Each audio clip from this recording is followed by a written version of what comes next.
Hey, welcome to Think Thursday from the Alcohol Minimalist Podcast. Think Thursday is all about your beautiful, brilliant human brain. We're talking neuroscience. We're talking behavior change. We are talking about your mindset. Are you ready to get started? Let's go. Well, hello and welcome to Think Thursday from the Alcohol Minimalist.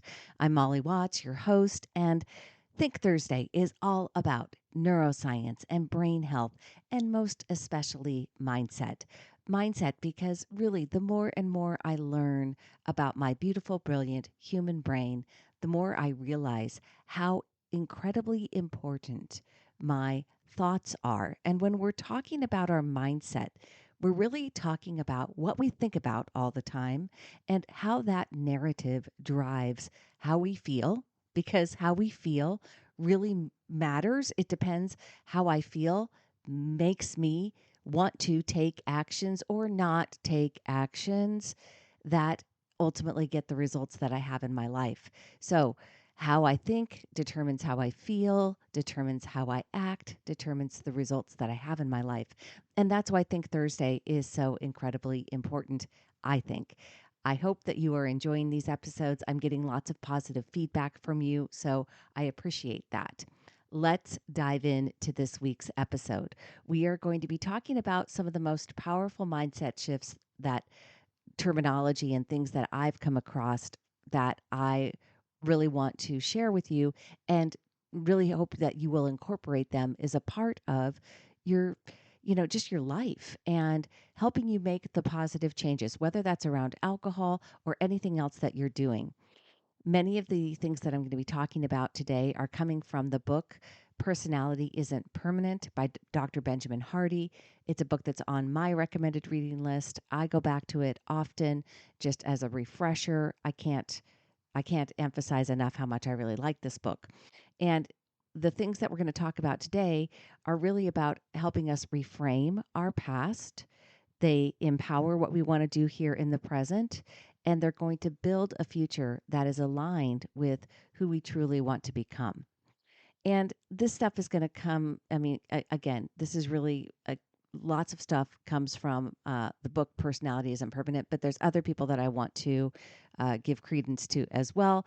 Dr. Dan Sullivan and his work on The Gap and the Gain. That's another book. There's a book written by Benjamin Hardy and Dan Sullivan together called The Gap and the Gain. Would recommend that book as well. And then some of this stuff that I'm going to be talking about is from a psychologist named Dr. Dan McAdams at Northwest University, and his work on the narrative identity. All right, so let's start with some context. The gap and the gain are terms that Dan Sullivan uses to describe two different ways of measuring progress. When we're in the gap, we focus on what's missing from our lives and how far we still have to go. We are constantly comparing ourselves to an ideal that is always, of course, because an ideal is always out of reach. Imagine setting a goal, and instead of celebrating your progress, you focus on what you haven't achieved yet. The gap really feels like a trap of dissatisfaction because there's always another step to go, something better that you haven't reached yet. I talk about this a lot when I talk about having an off plan. I want to, I laugh about it because sometimes people think that having an off plan simply means saying, just like, I'm only going to have 2 drinks if I decide to have drinks, and I didn't have a plan for drinking, then that's my off plan, is that I will never have more than 2 when the drinks aren't planned. Sure, that is an off plan, I guess. But really, what I want you to think about as part of my off plans are how I am going to deal with struggle, with when we aren't looking at things and seeing progress, but we're seeing our challenges. And that's really a part of reframing from the gap to the gain. When we look at things from a gain perspective, it's about looking back and measuring our progress from where we actually started. We are appreciating the journey and recognizing our growth, no matter how incremental. It means that even when we struggle, there's actually gain there if we allow ourselves to see it. Living in the gain lets us see how far we've come rather than how far we still have to go. And that small shift makes a huge difference. Instead of feeling like we're behind, we feel proud of what we've achieved. We feel momentum and a sense of accomplishment, which gives us confidence to keep moving forward. Again, very important in a lifelong pursuit of sustainable change, right? I talk about it all the time. We're not here to try to take 30 days of a break. We are here to create a peaceful relationship with alcohol for the rest of our lives or anything else that we're trying to change. And really, that depends on having a mindset that allows us to see ourselves as gaining on who we are becoming. One of the reasons this mindset shift is so impactful is because our sense of happiness doesn't really come from reaching some perfect set of circumstances. It doesn't come from achieving the peaceful relationship with alcohol. It comes from how we view our progress and our experiences. It comes from how we interpret our own story, our past, our present, and our future. That determines where we feel fulfilled or when we feel frustrated. So, if we're constantly living in the gap where we measure ourselves against a shifting ideal, we will likely feel disconnected no matter how much progress we make. But when we live in the gain, we're able to appreciate each step as it comes. Dan Sullivan and Dr. Benjamin Hardy explain that when we see the gains we've made, it builds what we call psychological momentum. When we feel like we're winning, we're more motivated to keep going. It's why acknowledging small wins can be just as important as celebrating big milestones. You hear me say it all the time. Small steps, small wins lead to big changes. Think about this. If you set a goal to become healthier and you only focus on how far you are from a perfect fitness level, it is easy to lose momentum, to lose heart, right? But if you look back and recognize that you're actually eating better, you're moving more, and you're feeling more energetic, then when you started, you actually feel encouraged. You feel that sense of progress. And no matter how small, it's empowering and it empowers you to take the next step. This idea of a narrative identity, which is the concept from Dr. Dan McAdams, who, as I mentioned, is a researcher and psychologist at Northwestern University. The narrative identity is about the stories that we tell ourselves to make sense of our lives. You hear me use that terminology a lot. The stories. The stories are our thoughts, this narrative. Our brain is constantly trying to make sense of the world around us. We are the narrator, we are the thinker. Our narrative identity integrates our past, our present, and our future into a coherent story that shapes our sense of who we are. And this story isn't fixed. I want you to hear me say that again. The story isn't fixed.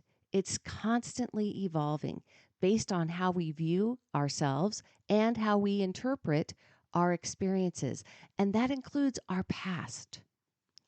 In Personality Isn't Permanent, Dr. Hardy discusses how our narrative identity influences our potential. When we see our past as something fixed or something that's defined us in a negative way, it limits our growth. But when we take ownership of that story and we reinterpret our experiences in a more positive light, we empower ourselves. The facts of the past don't change, but the way we remember them absolutely can. I've said it before on the podcast. I wrote it in my book. This idea that the past only exists today in what I think about it was mind blowing for me. It really was what helped me shift and change my own difficult past stories and how I started to reframe them so that I could carry them with me in a different way. If you're living in the gap, you're going to be likely most focused on what you lost in the past or how it set you back. But if you move this into the gain, you can begin to ask, what did I learn from this? How did this shape me in a positive way? By reframing the past, you start to see those experiences as a part of your larger growth or, a part of your journey, right? Now, reframing the past doesn't mean pretending that challenges or pain didn't happen.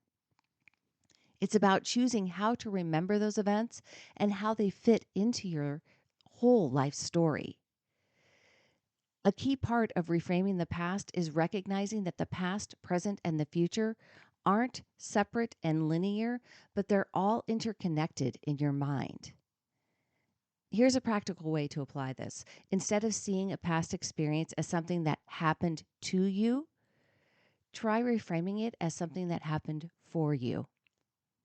For example, instead of saying that ruined my chances or this experience, you can change something to say that actually taught me resilience.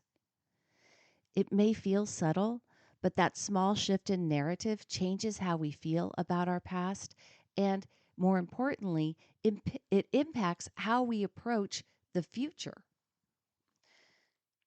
I want to share with you my own kind of reframing story, especially, like I said, as it applies to how I started to work on my relationship with alcohol. In my book, if you've read it, it says uh, how to create a peaceful relationship with alcohol, past, present, and future. That's important because the past for me included a lot of painful stories around alcohol, specifically my mother's alcohol dependence. My mother was physically dependent on alcohol and really for the majority of my life. And for a long time, I had a hard time to see that as anything but terrible. I was jealous and envious of other women who had a really close relationship with their mothers. I felt gypped, like I got a mom who was selfish. I got a mother who was weak, had a weak will. I got a mother who was, you know, very surfacey level, and she didn't have much to offer me in terms of motherly advice, or she just never felt like a very close human being. And of course, she wasn't, because she was struggling with her own, with her own physical dependence and with all the reasons that she was dependent on alcohol. When I started to realize that and understand my mother's dependence and her psychological dependence on alcohol. And when I started to ask myself why she felt like that, and I wished that she had had the tools that I began to teach and learn. And I wish that she understood how much agency she had in creating her own life story and realizing that, you know, she was just a person trying to do her best in this world. And she loved me in her own very imperfect way. And when I started to shape that story from that perspective, when I started to shape the story that her dependence on alcohol wasn't a genetic flaw that she passed on to me, I started to realize that I could take my past and turn it into a story that created the person I am today. If my mother hadn't been who she was, I wouldn't be who I am today. And I know that is absolutely fundamentally true. The resilience that I have, the determination that I have, the desire that I have to learn about who I am, how my brain works, and why I didn't need to turn to alcohol to try to change how I was feeling, but that I had the capacity to do that myself. I and now being able to share that with other people, teach other people, support other people, and help them change their relationships with alcohol. I don't get to be who I am today if I don't change the story that I had before. Because when I felt like I was missing out on a better life, when I felt like I was stuck and it was the fault of my own mother's relationship with alcohol, that I was the way that I didn't have any power. I didn't feel motivated to try to change because everything that I had or everything that I believed about it was felt made me feel powerless, right? But that mindset shift, changing that narrative, understanding that the past only exists today in what I think about it, that became so pivotally important. Understanding that I am the narrator of my past, my present, and my future meant that I could start making those changes no matter how old I was, no matter how much time had passed, no matter how ingrained I thought my habits were. Now, let's talk about how to practically apply this mindset in everyday life. Here are some steps that we can take this week to move from the gap to the gain. I want you to choose one story, just one, right? I know we've got a lot of them. Trust me, I find new stories every day to start reframing in my life. But start by identifying a specific experience in your past that you usually view as a setback or a limitation. This could be anything: a mistake, a relationship, a challenge, or even a personal trait that you struggle with. Bring it to mind and think about the story you've been telling yourself. Number two, ask yourself, actually, what did I gain from this? Take a moment to think about any positives that came out of this experience. Maybe you gained insight, resilience, or empathy. Or maybe it taught you what not to do, which helped you make better choices later on. Every difficult experience has some lesson or gain we recognize if we look hard enough. Number three, I want you to imagine your future self. Think about the person you want to be in the future. How would you see this? How would your future self view your past experiences? Your future self wouldn't see these experiences as barriers, but rather as steps that led to your growth. This perspective allows you to view your past as part of a journey that brought you to where you are today. Number four, keep a gain journal. If you don't already have one, start a gain journal. Write down one gain each day: a moment of growth, a positive choice, or a small win. Keep tracking your progress, even the tiny steps. They help train your brain to focus on what's going well. Over time, this habit builds confidence and a sense of progress that fuels bigger changes. Number five, revisit and rewrite. As you continue with this mindset, periodically revisit the story that you've reframed. With time, you may even find more gains from that experience or realize more ways that it's helped shape your life. By intentionally revisiting and rewriting your narrative, you reinforce your growth and reframe your life in a life story in a way that empowers you all the time. You get to keep rewriting. The gain mindset isn't just about feeling better in the moment.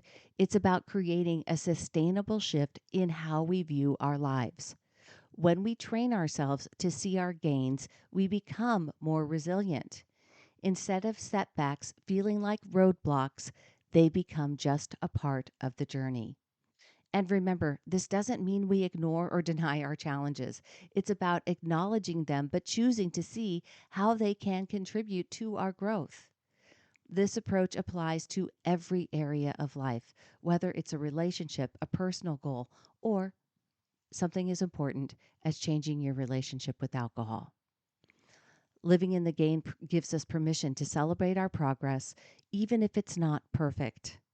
It helps us build confidence and a sense of satisfaction that keeps us moving forward no matter where we are on this journey. So, my challenge for you this week is to take one story or experience from your past that you'd like to view differently and apply the gain mindset. Ask yourself, what did I learn? How did this shape me? What positives came out of it?